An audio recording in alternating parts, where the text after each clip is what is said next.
Party's not a party's a man who fights crime, and we're gonna watch him fight for a minute at a time with John and Niall and a guest who doesn't rhyme. It's Bat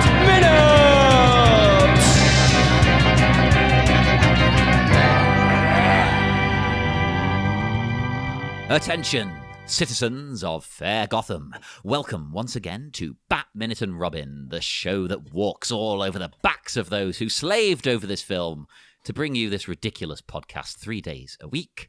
I am one of your hosts, John Parker. And I am someone who will get you in Dutch. You can look, but you better not touch. It's Niall McGowan. It's me. Ah, I wanted to touch. Hey.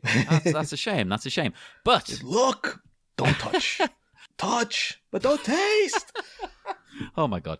Making up for that, we have a very, very special guest, a first-time guest. We are joined by podcasting's most disastrous drag queen, the Dragula superstar, the one, the only Disasterina. Well, hello, naughty boys and naughty girls and naughty podcasters. It is I, Disasterina! Hope you had the noise gate on. Yep, Niall, you've got your work cut out for you. That's the best possible introduction. Thank you so much for joining us. It's always great to have first-time guests and people who I already love from other media. You're so sweet. I love you so much. I am, of course, the sweetest of the hosts. Niall is a piece of crap. You could at least give me sour, but no, I had to go straight to crap. Niall, No. You're like a really delicious granola bar. But I'll take that. Jonathan, you're like chocolate soft serve. So you're Oh, both I excellent like- in your own way. I love you both. You're both tasty. And, what could be better? That's true. That's true. We both have our uses and our plus points. But we are here today to talk about minute 44. Somehow we're all the way here. And the minute starts with seduction. And it ends with an introduction. Yeah, I see what you did there. You rhymed. That's Sometimes what I'm you clever. did. Yeah, people think I'm smart, really, but I probably spent about 15 minutes thinking about what to say. We are back as Ivy begins seducing the whole room, as well as the entire goddamn planet. You know, that wink she gives, resist it, I dare you. I think it's the longest introduction for any Batman character we've yet covered. Like, it's a full... Like, this whole week is just basically going, hey, this is Poison Ivy, and we've already met her, for Christ's sake. Like, Yeah, we met her like a now couple weeks ago. But now she looks amazing. Now she is literally a drag queen to me. This is why we felt we needed someone like you on Disasterina, because this is a drag act, right? It really was. I don't know how your listeners are going to react to this, but I'm just not a big fan of mass market movies and everything, so I might be dissing Batman here and there, and I'm super. Oh, don't worry. So I don't want to be too harsh, but then again, my name is Disasterina, okay? So the one thing I noticed from this is, yes, it's sort of a drag act, but, I don't know who this is on stage. She describes herself as poison.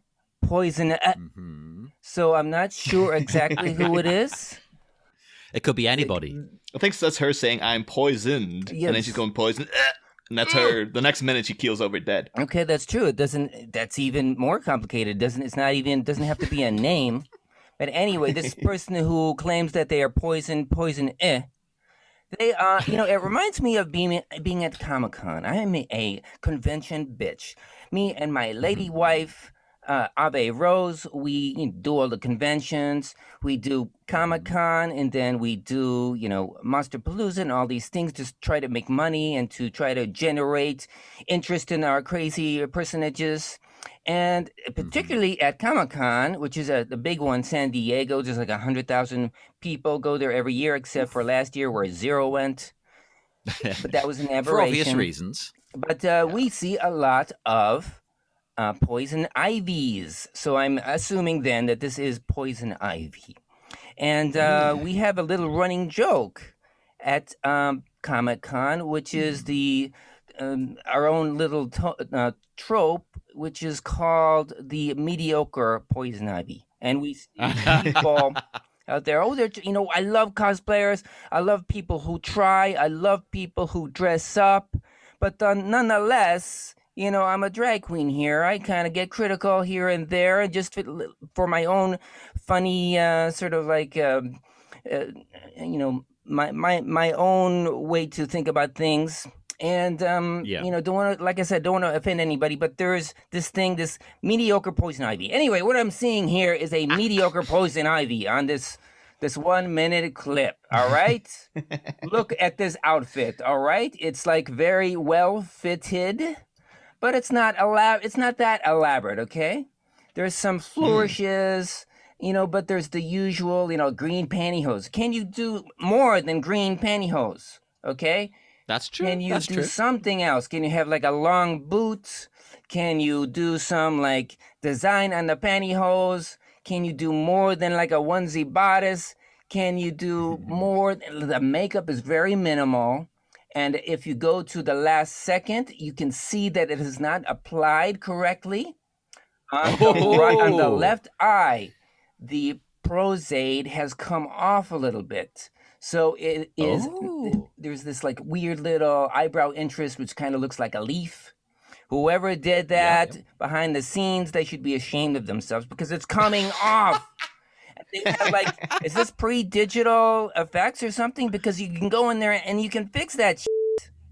All right? I'm just wondering if like the people who made Batman and Robin are just like, we get so much crap over the years, but thank God no one's ever noticed that thing coming off. Right? Like, not 24 years later, like, damn it, finally someone picked up on it. This is the best thing that could possibly have happened on this episode, because I didn't see it, but now I've paused and I'm like scrutinizing every pixel. It's like 59, it's like 59 and 1 minute. Oh, I can kind of see what you mean. Coming off of the nose. Oh.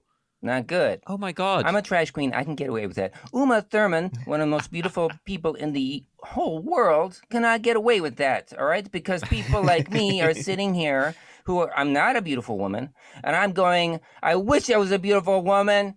And so because I am so angry that I'm not a beautiful woman, I am going to pick apart every little thing that you are wearing and on your face and everything.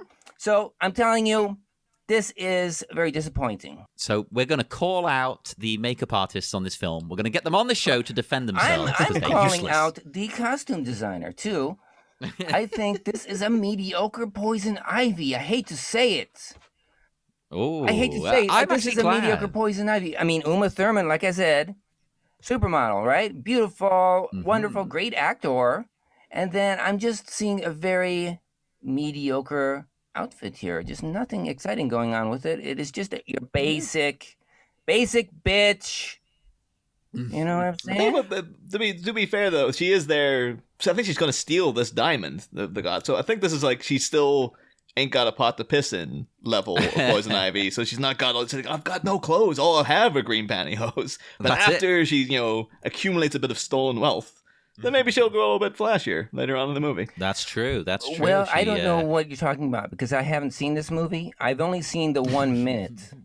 And so I don't know if she's going to steal a diamond or anything. She should steal a diamond because she needs a better outfit. She can. I have been in the drag scene for like 5-6 years now. And, this is sort of like amateur night at Hamburger Mary's here. You know what I'm saying? This is like, here comes the newbie. Let's give them a nice round of applause for trying so hard. And we love you. Next time, do better, though, okay? The person who opens the show, like, that was nice, wasn't it? Yeah. I mean, what do you have to say about the music selection, though? For it was incredibly tepid. Incredibly tepid. I mean, I'm not going to put it on now, but people can go and it's mass market movies. They always dumb everything down, and they dumb it in the worst possible way. It's just like they engineer this stuff to be unoffensive. This is a big reveal here. This is like a coming out party for Poison Eye, and you're supposed to hear some exciting music, something with a nice beat, or maybe something dramatic, something orchestral. Okay, that would be really cool. But it's just this tepid, like, organ, and it's just like flutes in the background. It's like, it's boring. It's like a piano. I don't know what the it is. It's just like canned music. It's like what they used to call elevator music, right?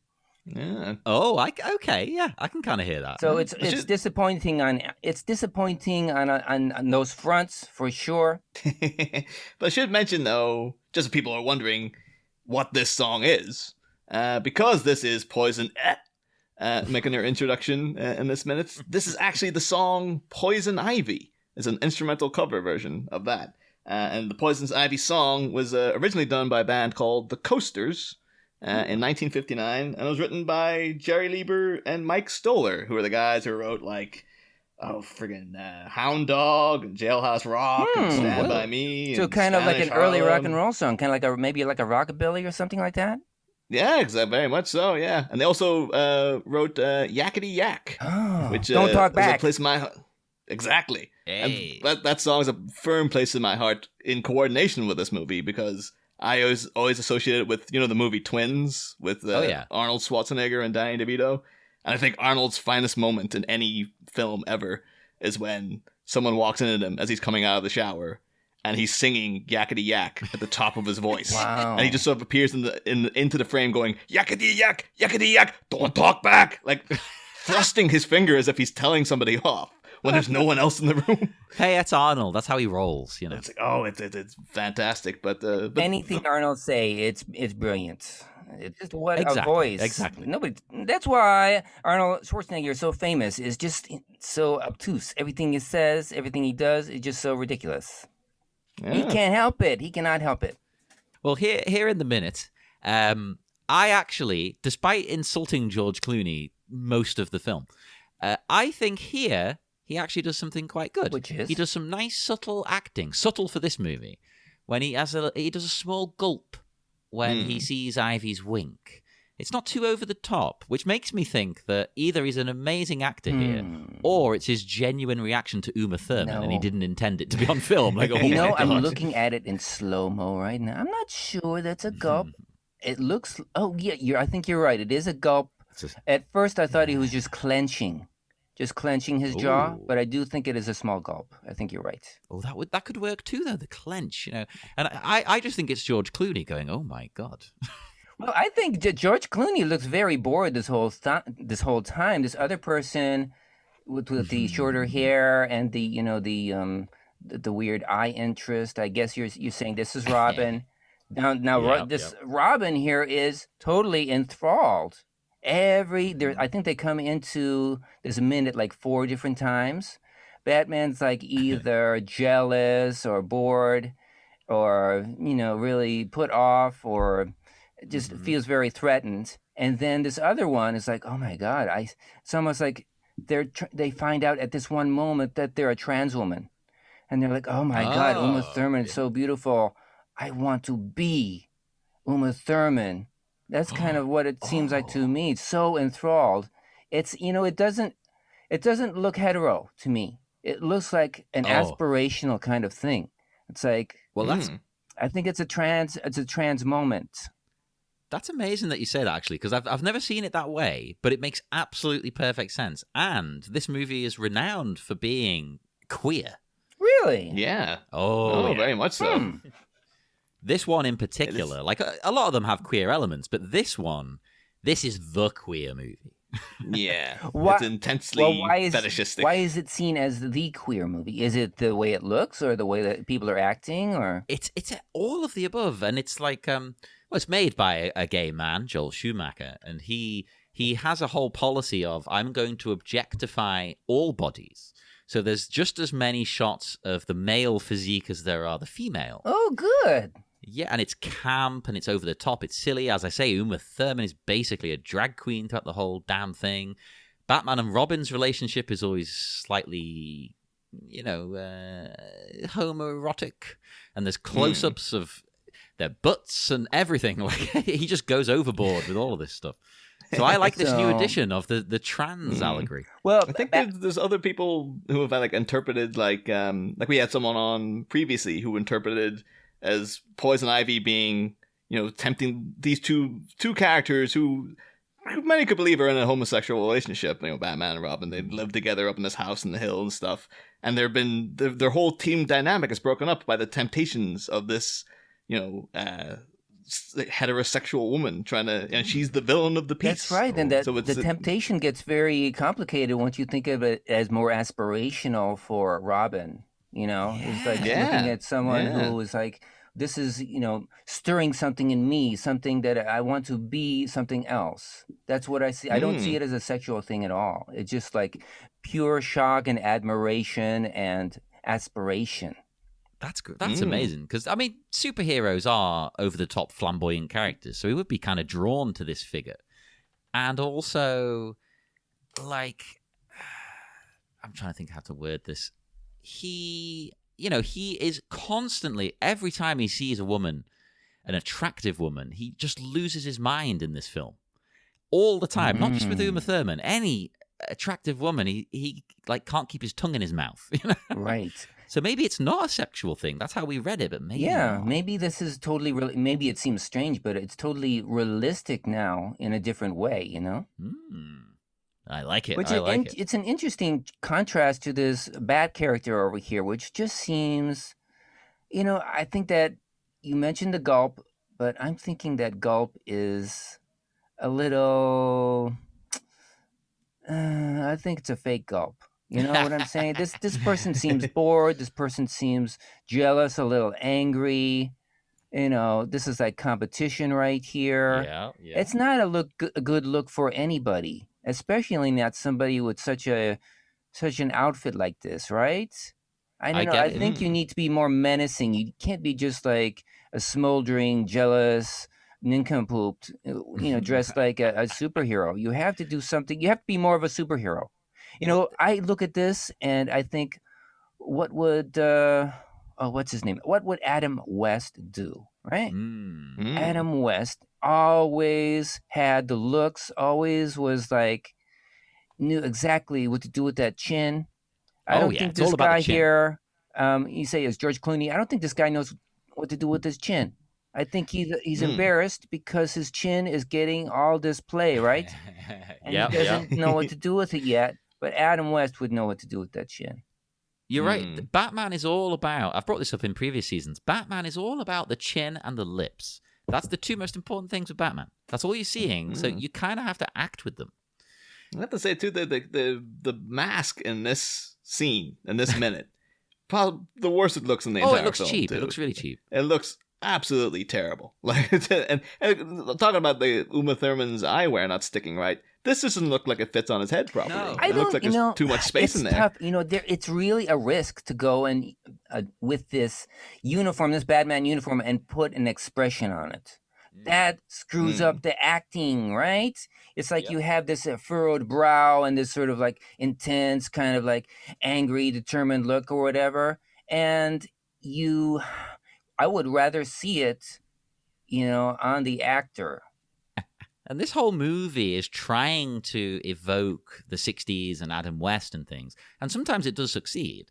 But then other times it's exactly like you're saying. It's kind of like they don't really get how to amp it up. You've got to really go, if anything, even further than this movie goes, which is an insane thing to say. Yeah, I know. That's a really good thing to say. It's really interesting you say that because I was watching this and I was like, oh, look at all the sets. They are so elaborate, and look at the lighting, and look at these like 8 Neanderthal sexy men who are taking this woman over and launching her over this line of people on the floor, and there's like streamers, and there's like a Dee Snider up on a trellis in the background, and it's like so elaborate and crazy, and then everything on top of it is so bland. It's like after this big entrance, right? What does she say? Hi there. That's all you got? Hi That's there? Oh, and I of need course, something more. You know, you're the most beautiful woman in the world, right? You're evil. You're trying to seduce people. Hi there. she could go, hello, boys. Or something. Yeah, come on. Put some Mae West into this. That's what this movie needs is Mae. Dig her up. Let's get a shovel, dig her up, animate her. Well, I think that it would be like, is that a batarang in your pocket, or are you just pleased to see me? Like it's right there in front. Can you imagine how cool that would be? Oh my well, god! and it's great that you bring that up, Disasterina, because Uma Thurman said basically she's trying to do an impression of Mae West, and I think she does succeed. It's just that the script is bad.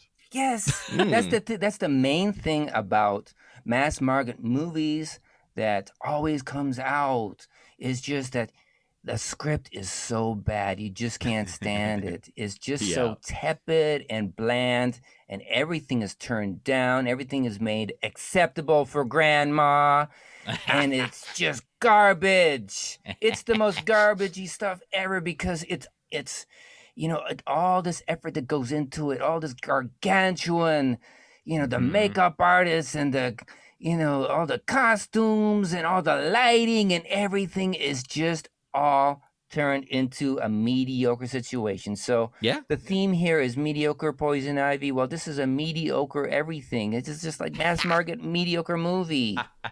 Oh, you are not the first person to say that, so don't worry. Like, we're trying our best to be very positive, but at the same time, we fully encourage our guests to be as love or hate, whatever they feel, get it out.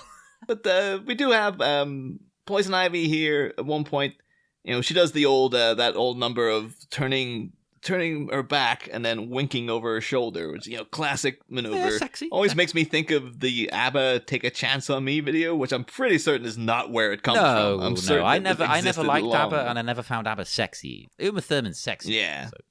but then she does a stage dive, which is. I've never done a stage dive. Have you ever done? Has anyone here done a stage dive? Like I have. I wouldn't call this. I wouldn't call this. Oh, go ahead. I want to hear, John. What is your story? Oh no, it was a punk show, right? And it was in a venue that used to be a gym. Niall, you probably know this venue. Oh yeah, this is the Don't Drop the Dumbbells. Yeah. So they had like the climbing bars at the side. So I climbed up the bars during the show. And jumped off, forgetting I was wearing like 1970s punk bondage trousers, so there's straps all over them. So on the way down, of course, I hit people with the straps and like took them down with me. So 90% of the people trying to catch me fell over. It's almost like somebody threw one of those big nets. That's the image I'm getting in my head. And then when people do stage dives, like when I'm at a show, like I'm trying to remember the last time I went out because, as of recording, this is still pandemic times. I suppose I went to Manchester a couple of years ago and Adore Delano was doing a show, the drag queen, and she jumped into the crowd and I felt awkward. It's like, I want to support you here, but everyone else around you is just grabbing your ass. So it's like, where do I grab? I don't know what to do. I don't want to be a weirdo. When in Rome, John, you gotta grab that ass. Well, to be fair, Adore probably would have been fine with that. Are you kidding? That's what they live for. Come on. Yeah. See, I just have an inherent cynicism and just a distrust of all people. So I just keep thinking, if I do a stage dive, I'm just gonna land flat on my ass and crack my skull or something. Like I don't trust people enough to at least John, you might have taken down a bunch of people with you, but at least they were trying to. They trusted me before my bondage straps decapitated them. Yeah. Well, I used to be in a punk band, so I've seen stage dive fail. And it is pretty intense. There's always even at the loud rock show, there is this sound when they hit the floor. Bang! And that's not a good sound at all. That is the sound of, years and years of physical therapy is what it is. A broken coccyx. Oh, I actually know what that is. Oh my God. You're so wonderful. Have you ever done a stage dive then? And has it gone well? I never did. When I was in a punk band, I wasn't the lead singer and I didn't want to jump in there with my guitar or anything. So I never did, but I always admire people who do. And there are people who just love it. And Yeah. there's ugly punk rock, lead singers and everything jumping into the crowd. Nobody's grabbing their ass, okay? There's a lot of drunk people in there. They're not there's none of that going on. It's the punk scene is pretty hetero, so there's not a lot of like, little boys in the punk boys in the crowd grabbing the drug addict, their buns or anything. It doesn't really happen. But I would suggest here in this movie or this 1 minute, I don't know if it's a movie or not. You gave me 1 minute, that it is not a stage dive because she turns around and she falls. A trust fall. Stage flop. Yeah, it's a trust fall. So a stage dive is where you launch yourself into the crowd and you hope. Well, this one she's hoping as well, but I mean, she does have those 8 Neanderthal sexy men. Oh yeah, the gonna drag catch race her. pit crew. Yeah. Yeah. So this is sort of it's a little lazy, right? Turn around and fall. Let these hunks do all the work. I'd rather see her launch off of that stage. I get that. But at the same time, I do also kind of like that it's showing how seductive she is, that she can enslave these stupid Neanderthal men. It's indicative of her power that she just has. Like, she has complete trust that these people will catch of course her they will. because she's already worked her spell on them. You know what? I'm gonna have to say I'm at 25 here, right? 25 seconds in, and there's one of these sexy. Okay, so people who don't know, there's like these hunks. There's like 8 hunks, and they've all got dark, sort of like hair from like the 70s, right? Long dark hair. They all look like kind of like or maybe like Danzig or something. They all kind of look like Danzig, but they're Sexy wearing Danzig. like a leather loincloth. That's it. And then they're wearing glitter. And Ooh. 25 seconds in, this one of these guys is helping Uma walk down. Oh, they're going to carry her above these other sexy men. This guy looks very paid. He does not look enthralled. He's like, oh, where do I put my hand? I put my hand on her waist, okay, and I put the other hand on her other hand, and I got to make sure I do this right, or they are going to get me off of this set in no time. I'm That's just making the minimum rate here. I better do my job. That's what I'm seeing. Okay, so Yeah. I don't. So I was kind of quite shocked to find out like this is all, it's obviously choreographed, but like it's choreographed by apparently quite a famous person. Really? Marguerite Derricks, who won many awards. She did a lot of choreography. Mostly would be known for the Fembots in Austin Powers. Oh yeah. Okay. Coordinated all their movements and stuff. Also did Heath Ledger's dance in 10 Things I Hate About You. That was her. Okay. Yeah. Did like work for Sparkle Motion and Donnie Darko and Spider-Man 3. Tobey Maguire dancing. That was Marguerite Derricks. Okay. So and any stuff. dancing, although the fembots again, very drag. Yeah. Oh, sure. Yeah. Go on. Apparently she also she won a lot of awards for like Third Rock from the Sun. What? And things like this. And that's 70 shows. Like, but you just like that dancing in the car at the start, does that count as choreography? I guess. But then at the same time, I would be like, well, is this choreography? Because this is basically she plops down, she walks across a bunch of guys and then up to the stage. It's like, Right. you don't need to hire someone to figure that I out. could choreograph Like, that.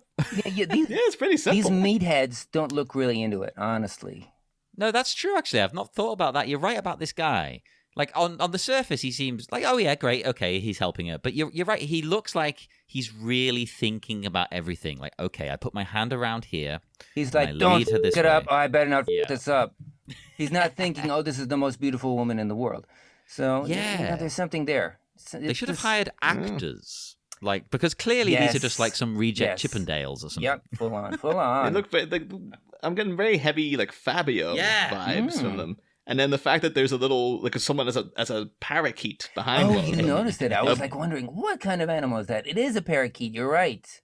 And then behind but there, just then there's- to have someone who looks like Fabio and a bird right behind them, it's just like, is this trying to invoke the Fabio getting hit by the goddamn? And then there's a goose cat. and There's the- a cat behind the other one there. See? So basically, this movie invented furries, is what we're saying. Yeah.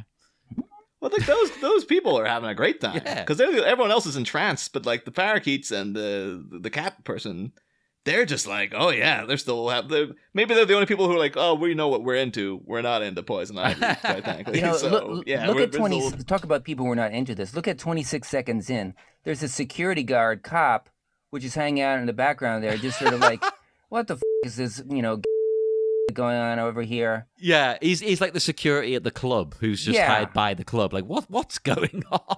It's like, don't do blow in the bathroom. Get out of here. You're out of here.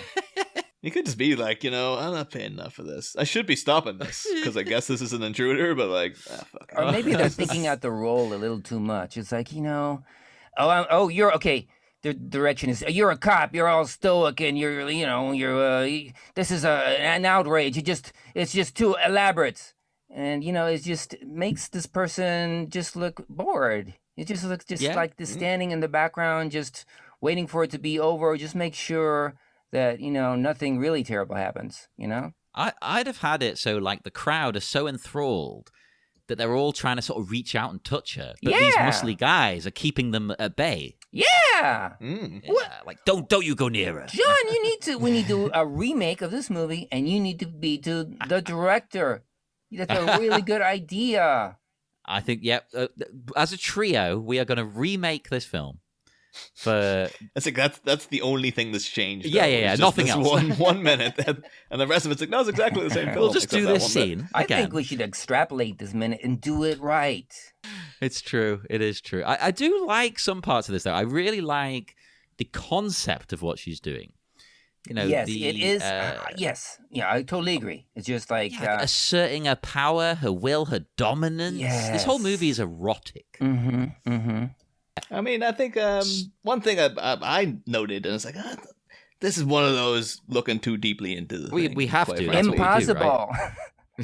That's why we're here. This is a whole podcast, hundreds of episodes about 1 minute of a movie. Yeah. Yes, every episode is about this minute over and over. Yeah. We do 100 episodes about each guys. minute. I wouldn't put it past you guys. But at about 33, 34 seconds, you got a whole shot of the crowd. There's a lot of adoring women there. But there's a guy in the back, and he's got I'm liking his style here. He's got the ruffled tux shirt, but he's wearing a leather jacket on top. Oh, yeah. It's a checkered leather jacket. It's like brown and red. It's really looking pretty. It doesn't really go with that ruffly shirt, but I like the I like the attempt. Yeah. He doesn't care that it doesn't go because he's punk. Yeah, he's kind of a punker. One thing it really did remind me of, though, considering this is, the introductory, well, quote-unquote, introductory scene of Poison Ivy. We've seen her before, but this is her in full-blown, in the costume. Yeah, this is Ivy, as you know her, introduced to the world.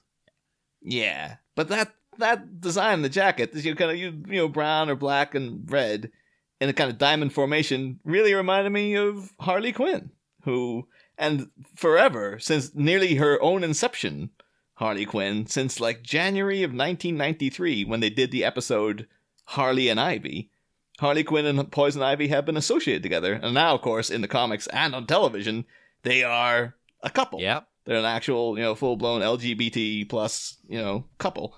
And so...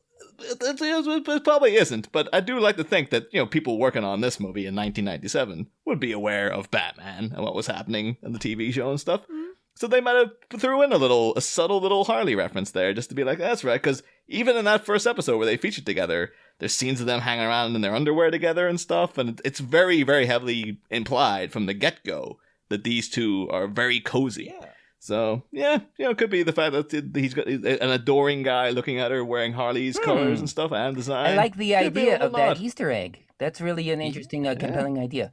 There's a crusty old guy in front of him, too, holding up what appears to be a dictaphone. Where's I that? don't know if he's like a journalist. Like, it's just like there's that guy in the jacket, and then there's like a woman in front of him, and then in front of her, there's a guy, and he's got it looks like he's got a dictaphone thrust up in the air, as if...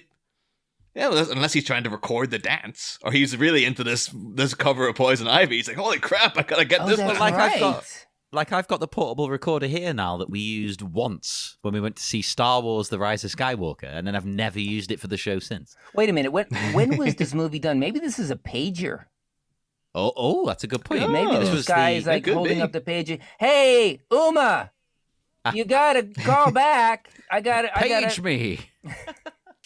It was ridiculous. But should also say though here, like again in reference in the music, the lyrics of this Poison Ivy song, though we can't hear it, they are quite apt in terms of what's happening, because you have lines like, she comes on like a rose, but everybody knows. She'll get you in Dutch, which is a phrase I love.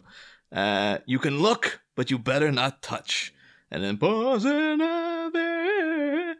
And goes on like that. Basically all about a woman who's going to seduce you and do you wrong. Which is perfect for the character of Poison as she approaches the stage there. She's very seductive. And although some of the crowd clearly are not acting, there's another group of them who are, and they're really into all of this. And I don't just think it's her pheromones. Like, I think this is an audience of closet freaks. Oh, yeah. Well, the thing is, I think at this stage, to live in Gotham, you kind of have to be. Yeah. Like, you know what's going on like in that town. Well, crazy crap's going to go down at the drop of a hat. Yeah. So it's like, well, if I want to stick around, it's like you might want to have a little bit of danger in you. You know, extras are always a little eccentric. Yeah. Our friend who comes on the show regularly is an extra, and I think he's got some weird stories about people just trying to get their stuff in. You know, like, I want to be seen. It's like, that's not the point of the extra. People showing up with like an eye patch. It's like, yeah, my guy has an eye patch. Yeah, totally. It's a medical thing. I can't take it off. Of course not. Yeah. Like, don't you realize how important this is to my character? I get the vibe as well from the people who are into this. Maybe this whole party was always designed to break down into a swingers party after the main festivities. Mm-hmm. Would not be surprised. Yeah. Like, not to spoil what happens next week, but like, obviously, Mr. Freeze going to come in and bust things up. After he leaves, if they just go like, all right, let's get back to it. Let's get it on. Let's get the keys in the bowl, swap keys. Or maybe they're like, don't go so quickly, man. I'm liking the abominable snowman thing. Let's stick around for a little while. End the minute as Poison Ivy, we've brought it up. She advances on Batman and Robin and fully introduces herself. I do feel her introduction is a little awkward. It's as if like when she's so kind of confident and cool going up the stage, and then when she realizes she has to make that final step, there's almost a look of like, oh shit on her face of like, I hope I don't fall. and I need to come up with a name really quick. And then she just has it kind of like trying to recompose herself, and then going like, hi there. Like it just feels a little awkward. Like it's intentionally supposed to be a bit comedic. Yeah, but I get what you're saying, and Disasterina, you said it earlier. Like,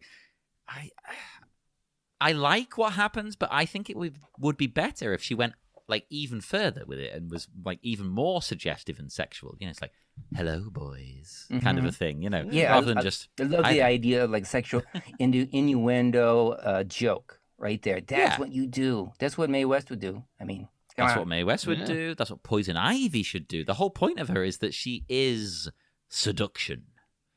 I will also say, though, one of my favorite deliveries in the entire movie comes from the MC, though, with his, and you are...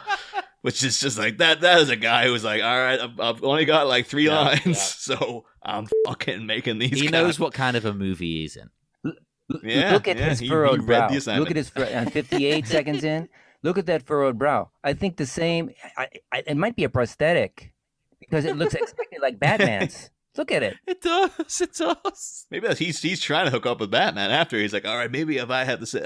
That's how I strike up a conversation. It's like, well, we got the same. Hey, Batman, if you're it's definitely a Batman fanboy right there. Yeah, if you're at a swingers party and Batman's there, I mean, you're going to try and hook up with Batman, right? Oh, 100%. Yeah.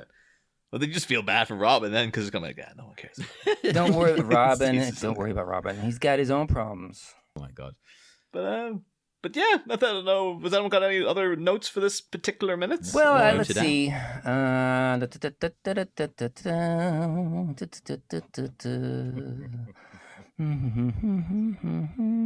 wrote all these things down, but we kind of covered all of it. Hey. Oh. Only other thing I want to bring up just for the sake of saying it is this song, again, Poison Ivy, covered many, many times, most notably by the Rolling Stones, Linda McCartney, in their solo album, which I didn't know existed. No. The Hollies and Hanson apparently did a version before they were famous. It's their pre-fame album. Before Bop. Pre-Bop. You can get an 11-hour cut of it on YouTube with a picture of them looking like they're literally about 5 years old. Hey, I used to know someone who introduced me to David Bowie, right? So their musical taste was very good. They showed me Bowie for the first time. Their other favorite act was Hanson. For some reason, we said like, "Oh, they introduced me to Hanson." Like, "Oh, I've met Hanson." I was Not through excited this there. I person. thought you meant David Bowie. I was going to be like, oh my God. They introduced me to David Bowie. Yes. I personally met Bowie. No, I did not. I wish I bloody did. Yeah. But yeah, this one's really creepy because like the poison, the chorus of the Poison Ivy song is all like, late at night while you're sleeping, poison ivy comes a creeping all around. It's very sexual, and then to have Hanson singing that, it's like, oh, stop it, Jesus. But it was also covered and pre-fame Hanson. So what were they, like 14? Yeah, they look literally out of the womb. It's disturbing. But it was also covered on the soundtrack by an artist called Michelle Nagudasolo, who apparently is quite like a famous sort of bass player, R&B artist and stuff. And she also had a hit with the song, which I just love the title, "If That's Your Boyfriend, brackets, he wasn't last night," which is a fantastic song title. So I just wanted to make sure I got that in there. That sounds so old school. Love it. But yeah. Although Disasterina, because Batman and Robin is so reviled as one of the worst movies ever made, we are asking our guests what their most hated movie is, what the worst thing you think you've ever seen is. The worst thing. You can pick a couple as well if you can't narrow it down to one. Okay. Oh, jeez. And any Based pauses, on this 1 minute, I'm going to say Batman and Robin. Well, any pauses, by the way, we just edit them out. So don't worry if you have to think okay. about it. Well, these sort of mass market movies are definitely on my radar as just being incredibly awful. But I kind of like the incredibly awful ones that are supposed to be incredibly awful, It's like all the John Waters films. Those are so excruciatingly awful, and they're so entertaining. I guess that's not really what you're looking for, though. I remember seeing Tommy years ago. The Who with Jack Nicholson, of course. That's right. Okay, the Who movie. I don't remember much about it. I remember thinking that is both the best movie I ever saw and the worst movie I ever saw. So decadent, so overblown. It really was excruciatingly self-important, and it was so elaborate. You have to mix everything with. It has to be elaborate. They have to go out of their way to be bad. And Ken Russell, I actually really love Ken Russell's movies, but this one just struck me as really hard to watch the entire thing through. Maybe I'll see it again and think a different way, but at the time I was like, oh my God, I cannot get through this. I just cannot do it. It's terrible. It really is terrible. But also, I don't know if Tommy also covers the same thing, Disasterina, but we also ask guests what's a movie that is regarded by people at large to be bad that you actually think is totally great. Or a John Waters movie. Like some of those people don't like. Regarded as bad, but I really, really like. Yeah, I definitely all of the John Waters movies. There's this one movie. There's this one movie that Mads Mikkelsen is in that everybody hates. It's when I can't remember the name of it, but he's like a enslaved fighter in Norway or something. It's during the Viking times, and then no one ever saw it, and people who did see it hated it. Valhalla Rising is what it's called, and I thought it was brilliant. I thought it was so entertaining, and it just made literally like $100,000 in box office sales, and it cost like $6 million or something to make. And it was one of those things that nobody liked, but it is super duper entertaining. Anytime Mads Mikkelsen is on the screen, it's compelling, but he's silent through much of it, and he is just like this tied up sort of like, which is super sexy. First off, and he is just like this maniac who is just ready to escape and murder people and sort of like go on this crazy journey across the ocean to the new lands. And just what happens is it reminds me a lot of what is that movie where they go through the Amazon? No, it's Aguirre Wrath of God is what it's called. Oh, Yeah, okay. it's sort of like this, this crazy journey and everything, and sort of like what happens at the end is so terrible. It's just like everything just goes down the toilet and everything. So I don't know. It's people should check this one out because nobody has seen it. It's really interesting, beautiful scenery, Great. great acting. Mad Mikkelsen. People who say it's boring are idiots. Yeah. I think the Valhalla Rising, that's a Nicholas Winding Refn as well as the guy who made like Drive and Only God Forgives. And does he stuff do that like one about the Neon- models? Yeah, the Neon Demon. Neon so Demon. he Yeah. he is the epitome though of like mixed movies that people either love or fucking hate. Yeah, like, yeah. He invokes a lot of passion, so it doesn't surprise me that one of his movies would come up as the films are regarded as bad, but someone actually really loves. Well, would you like to tell people first where you can be found online, like your social media handles, or promote anything that you're working on? I lurk on my own social medias.